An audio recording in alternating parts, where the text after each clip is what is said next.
Evening Malayalam തുടരുന്നു. ബംഗളൂരു അപകടത്തിൽ മൗനം വെടിഞ്ഞ് റോയൽ ചാലഞ്ചേഴ്സ് ബാംഗ്ലൂരു. നിശബ്ദത എന്നാൽ ഇല്ലാതാവുകയല്ല, അതൊരു വേദനയാണെന്ന് RCBയുടെ എക്സ്പോസ്റ്റ്. അപകടം നടന്ന് 3 മാസങ്ങൾക്ക് ശേഷമാണ് RCBയുടെ പ്രതികരണം. വിവരങ്ങളുമായി ജോയ്മോൻ ജോസ് ചേരുന്നുണ്ട്. ജോയ്മോൻ, വലിയ ദുരന്തമാണ് അന്ന് സംഭവിച്ചിരുന്നത്. അതിനുശേഷം ഇതുവരെ ഇതേക്കുറിച്ചൊരു പ്രതികരണത്തിന് RCB തയ്യാറായിരുന്നില്ല. ഇപ്പോൾ 3 മാസത്തിനിപ്പുറം ഒരു പ്രതികരണവുമായി എത്തിയിരിക്കുന്നു. എന്താണ് വിവരങ്ങൾ?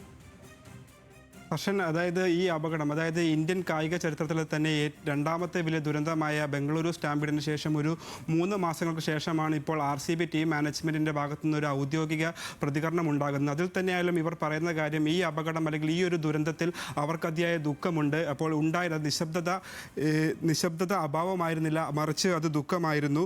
ഒരുപാട് നല്ല നിമിഷങ്ങൾ അല്ലെങ്കിൽ സന്തോഷത്തിൻ്റെ നിമിഷങ്ങൾ എല്ലാം മാറി മറിഞ്ഞൊരു ദിവസമായിരുന്നു ജൂൺ 4. ആ അപകടത്തിൽ പരിക്കേറ്റവർക്കും അതുപോലെ തന്നെ ഉണ്ടായ നാശനഷ്ടങ്ങളിലും ആരാധകർക്കും അതുപോലെ തന്നെ അപകടം അപകടത്തിൽ പരിക്കുൾപ്പെടെയുള്ള ഏറ്റുവാങ്ങിയവർക്കൊപ്പം RCB മാനേജ്മെൻറ്റ് എന്നും നിലനിൽക്കും എന്ന് പറഞ്ഞുകൊണ്ടൊരു വികാര നിർഭരമായ ഒരു കുറിപ്പാണ് RCB ടീം സമൂഹ മാധ്യമമായ എക്സിലൂടെ പുറത്തുവിട്ടത്. അത് തന്നെയായാലും ഈ അപകടം നടന്നത്, അതായത് IPL ചരിത്രത്തിൽ തന്നെ ആദ്യ കിരീടം ഉയർത്തിയ RCBയുടെ വിജയാഘോഷത്തിനിടെയാണ് ഇത്തരത്തിലൊരു വലിയൊരു ദുരന്തം, അതായത് നാടിനെ നടുക്കിയൊരു ദുരന്തം ഉണ്ടാകുന്നത്. അതിൽ തന്നെയായാലും 11 പേർക്ക് ജീവൻ നഷ്ടപ്പെടുകയും 75ഓളം പേർക്ക് പരിക്കേൽക്കുകയും ചെയ്തിരുന്നു.